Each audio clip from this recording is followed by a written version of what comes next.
Teori masuknya Islam di Nusantara. Proses Islamisasi di Nusantara telah menarik perhatian banyak sejarawan selama bertahun-tahun. Berbagai teori telah diajukan untuk menjelaskan awal kedatangan dan penyebaran Islam di wilayah ini. Secara umum, terdapat 4 teori utama yang sering didiskusikan oleh para ahli. Yang pertama, teori India. Teori ini merupakan salah satu teori yang paling banyak didukung dibandingkan teori-teori lainnya. Para pendukung teori ini berpendapat bahwa Islam masuk ke Nusantara melalui kontak dagang dan penyebaran ajaran tasawuf dari India. Terdapat perbedaan pendapat di dalam teori ini mengenai asal wilayah kedatangan Islam di Nusantara. Sebagian berpendapat bahwa asal Islam berasal dari India Selatan. Sementara yang lain berpendapat bahwa Islam di Indonesia berasal dari Gujarat. Argumen utama teori ini adalah bentuk-bentuk populer Islam di Indonesia, seperti adat istiadat, arsitektur, dan praktik-praktik keagamaan, memiliki banyak kemiripan dengan tradisi Islam di India. Selain itu, bukti-bukti arkeologi seperti kuburan dan batu nisan di Gresik dan Pasai ini juga menunjukkan adanya pengaruh dari Gujarat. Para pendukung teori ini berpendapat bahwa Islam tidak mungkin datang langsung dari Arab tanpa melalui ajaran tasawuf yang berkembang di India terlebih dahulu.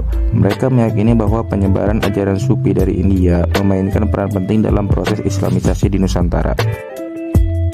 Yang kedua, ada teori Arab Mekah. Teori ini menyatakan bahwa Islam masuk langsung dari Jazirah Arab Mekah ke Nusantara tanpa melalui perantara. Argumen utama teori ini adalah adanya hubungan dagang yang erat antara Nusantara dan Jazirah Arab sejak abad ke-7 Masehi. Para pendukung berpendapat bahwa kontak langsung antara pedagang Arab dan masyarakat lokal di Nusantara memungkinkan penyebaran Islam secara langsung dari pusat agama di Mekah. Yang ketiga, ada teori Arab Parsi. Teori ini menyatakan bahwa Islam masuk ke Nusantara melalui perdagangan yang melibatkan pedagang-pedagang Arab dan Parsi. Argumen teori ini adalah adanya pengaruh budaya Parsi yang terlihat dalam beberapa aspek keislaman di Nusantara, seperti arsitektur, seni, dan tradisi keagamaan. Hal ini menunjukkan kemungkinan adanya peran pedagang Parsi dalam proses Islamisasi di wilayah ini. Yang keempat, ada teori Cina atau Indocina. Teori ini menyatakan bahwa Islam masuk ke Nusantara melalui kontak dengan pedagang-pedagang dari Cina atau kawasan Indocina. Argumen teori ini adalah adanya bukti-bukti arkeologi seperti batu nisan di Leran, Gresik yang memiliki kemiripan dengan gaya batu nisan yang ditemukan di Cina. Hal ini menimbulkan dugaan bahwa Islam juga menyebarkan ke Nusantara melalui pedagang dari kawasan Cina atau Indochina. Selain keempat teori di atas, terdapat juga teori Bengal yang menyatukan bahwa daerah Bengal adalah yang pertama kali menerima Islam abad ke-13 sebelum Nusantara.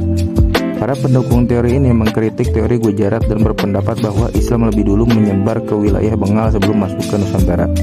Perbedaan pendapat di antara para sejarawan mengenai teori-teori tersebut menunjukkan kompleksitas proses Islamisasi di Nusantara yang membutuhkan penelitian lebih lanjut. Secara keseluruhan, teori India khususnya teori Gujarat serta teori Bengal merupakan dua teori utama yang paling banyak didiskusikan terkait awal kedatangan Islam di Nusantara. Namun, tidak tertutup kemungkinan bahwa proses Islamisasi di wilayah ini melibatkan berbagai jalur dan sumber yang saling terkait. Terima kasih.